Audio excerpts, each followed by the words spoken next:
The king was found dead inside his room, locked from the inside. But the person responsible was standing among the mourners. In the peaceful kingdom of Yakai, two brothers lived under the shadow of their father's crown. Prince Kairo and Prince Malek were more than brothers.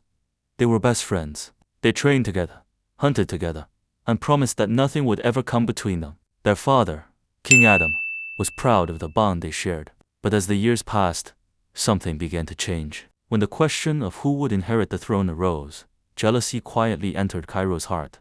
At first, Kairo tried to hide his feelings. Whenever Malek entered the room, he smiled and treated him like the brother he had always loved. But inside, he was becoming bitter. The people of Yakai admired Malek's kindness, and even the royal guards respected him. Then, one evening, King Adom called both sons before the royal council. Everyone expected him to announce Kairo as his successor, because he was the eldest. But the king's next words changed everything. King Adom looked at both his sons before the council and spoke calmly. A king must be loved by his people, not feared by them. After many years of watching you both, I have made my decision. Malek will be the next king of Yakai. Silence filled the hall. Malek lowered his head respectfully, shocked by the announcement. But Kairo stood frozen. He forced a smile and congratulated his brother. That night, however, something inside Kairo broke.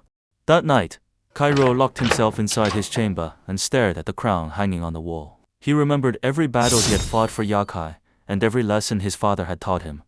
He believed the throne was his birthright. How could his father choose Malek over him? His jealousy slowly turned into anger. Then Kairo whispered to himself, "If Malek becomes king, I will lose everything." From that moment, his love for his brother began turning into a dangerous hatred. Days passed, and Kairo began watching his brother differently. Every smile from Malek reminded him of the throne he believed was stolen from him. One evening, Kairo secretly met with a trusted palace guard and asked him a strange question. What would happen if the king suddenly died? The guard looked shocked and refused to answer. Kairo smiled and walked away, but from that night onward, he began planning something terrible. He no longer wanted Malek's crown. He wanted his entire family gone. Kairo's first plan was not to kill anyone. He wanted to make Malek look unworthy of the crown. He secretly spread rumors that his younger brother was weak and incapable of protecting Yakai. But the plan failed. Instead, the people defended Malek even more. King Adom soon heard the rumors and warned Kairo to stop. "Your brother is not your enemy," the king said. Kairo bowed his head and apologized, but deep inside, his hatred had grown stronger. He began thinking of a more permanent solution. One evening, Malek found Kairo alone in the palace courtyard. "Brother, what have I done to you?" he asked. Kairo smiled. "Nothing. You are still my blood." Malek embraced him, believing his brother's words. For a moment, Kairo remembered their childhood and felt guilty. But when Malek walked away, Kairo looked toward the palace. His father's decision still haunted him. His jealousy was becoming stronger than his love. A few nights later, Kairo overheard King Adom telling the council that Malek will would soon be crowned king. Kairo's heart sank. Once Malek wore the crown, there would be no turning back. That night, Kairo entered an abandoned room beneath the palace. He sat alone in the darkness, thinking about his father's decision. For the first time, he stopped asking how to change his fate. He began planning how to take the throne by force. The next morning, Kairo acted like nothing had happened. He laughed with Malek and even helped him prepare for the coronation. But secretly, he had chosen the first person who would stand in his way. That night, Kairo followed his father into the royal garden. King Adom turned and smiled. "I am proud of the man you have become." Kairo lowered his eyes. His father's words almost broke his heart, but the desire for the crown was stronger. 3 nights before Malek's coronation, Kairo waited until the palace became silent. He entered his father's chamber and stood beside the sleeping king. His hands trembled as he remembered the days when his father carried him as a child. For a moment, he almost turned away. Then he remembered the crown. Kairo made his decision. Before dawn, King Adom would be dead, and Yakai would have no choice but to look to his eldest son. Kairo carefully placed a poisoned drink beside his father's bed. Before leaving, he stared at the sleeping king one last time. "Forgive me, father," he whispered. Then he walked away. Hours later, King Adom woke and drank from the cup. His body suddenly weakened, and he collapsed. By sunrise, the king was dead. the palace erupted in grief. Kairo stood among the mourners, pretending to cry, while secretly knowing that he had just taken the first step toward the throne. The news spread across Yakai like wildfire. King Adom was dead.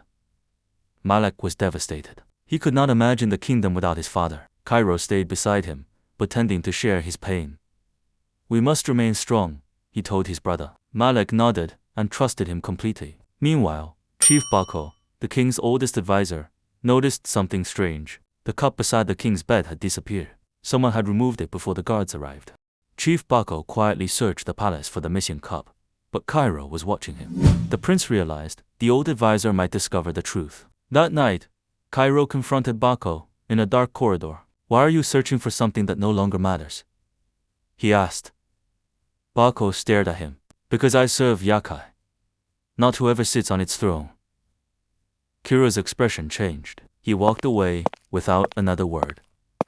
But he now knew Bako had to be silenced.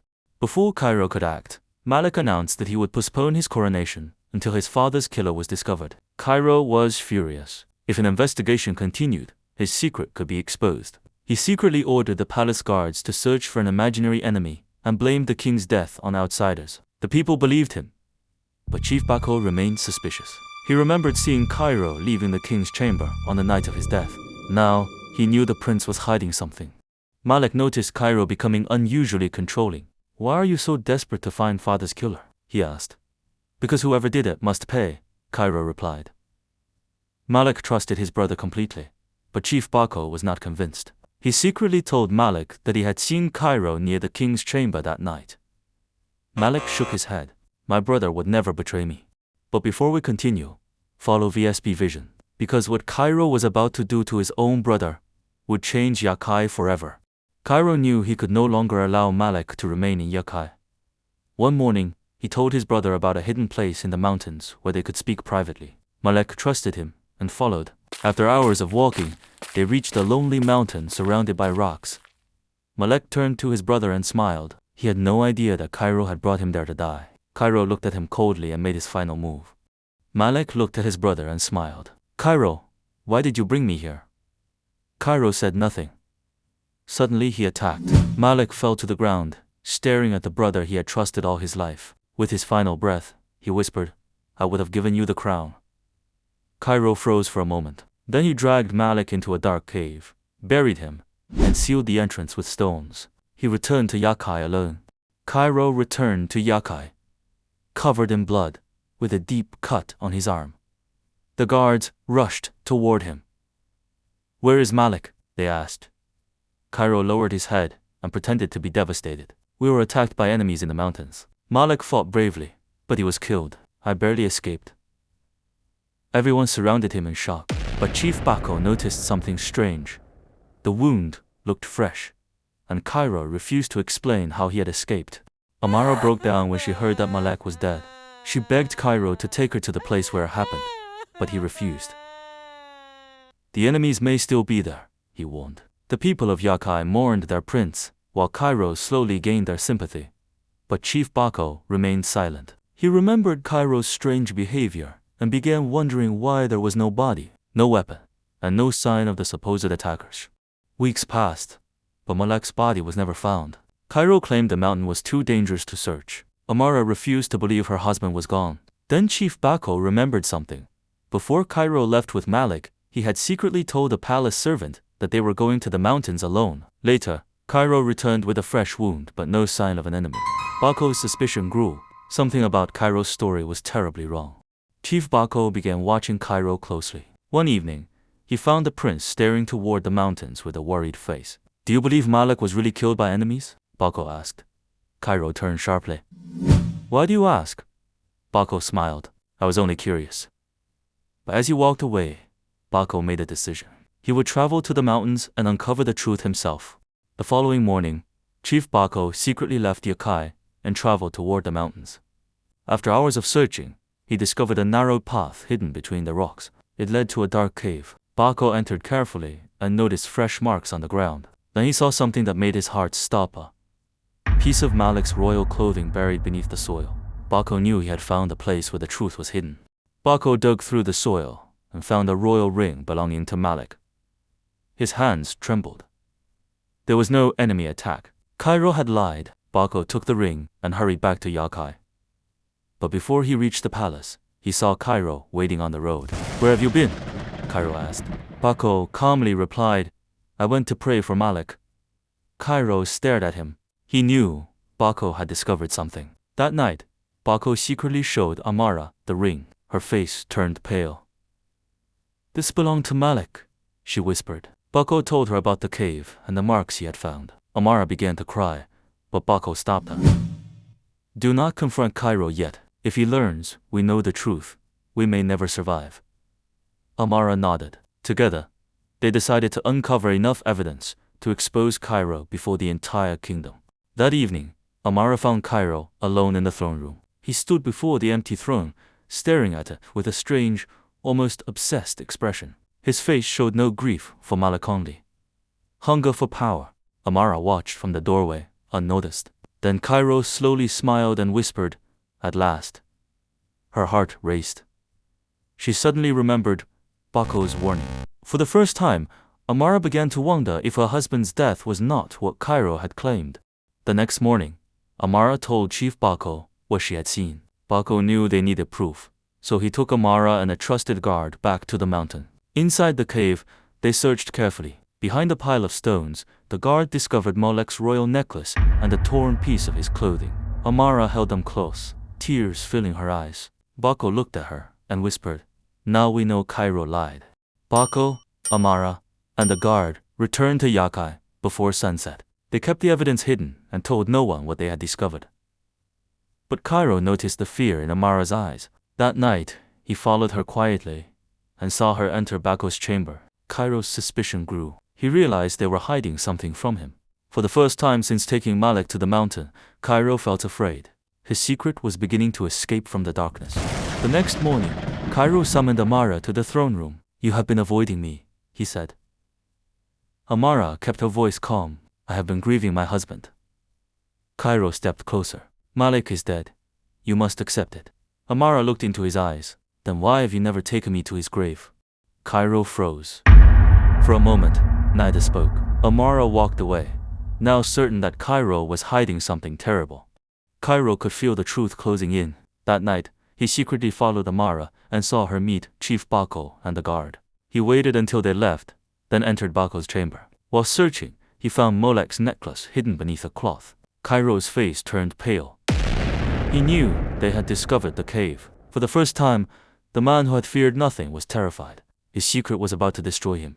The royal council gathered as Kairo prepared to claim the throne. He stepped toward the crown, believing his victory was finally complete. Suddenly, the palace doors burst open. Chief Bako entered with Amara and a guard. In Bako's hand was Malek's royal necklace. "Before you wear that crown," Bako said, "the kingdom deserves to know what happened to the rightful king." The room went silent. Kairo stared at the necklace, knowing his secret was exposed. Kairo tried to deny everything. "That necklace proves nothing," he shouted. But Bako revealed the torn clothing found inside the cave and told the council exactly where they had discovered it. Then the guard stepped forward. "I saw Kairo leave the palace with Malek that morning." Amara looked at Kairo with tears in her eyes. "You told me my husband was killed by enemies." Kairo said nothing. The truth was finally standing before everyone. Kairo finally broke. He confessed that he had killed Malek because he wanted the throne. Then he admitted that King Adom had also died because he had chosen Malek as his successor. The council was horrified. Amara stepped away from him, realizing the man she had trusted had destroyed the entire royal family for power. Kairo looked at the crown one last time. He had sacrificed everything for it, but now it was the very thing he would lose. Kairo was stripped of his crown and royal title. The man who had murdered his father and brother for power was sentenced to spend the rest of his life in exile, far from Yakai. Amara walked away from him without looking back. The people chose a new king, and peace slowly returned. Years later, the story of Kairo was still told to every child in Yakai. Never let jealousy make you destroy the people who love you. But, what do you think? Was Kairo's punishment enough, or should he have faced a harsher fate? Tell us your thoughts in the comments, and follow VXP Vision for more unforgettable stories.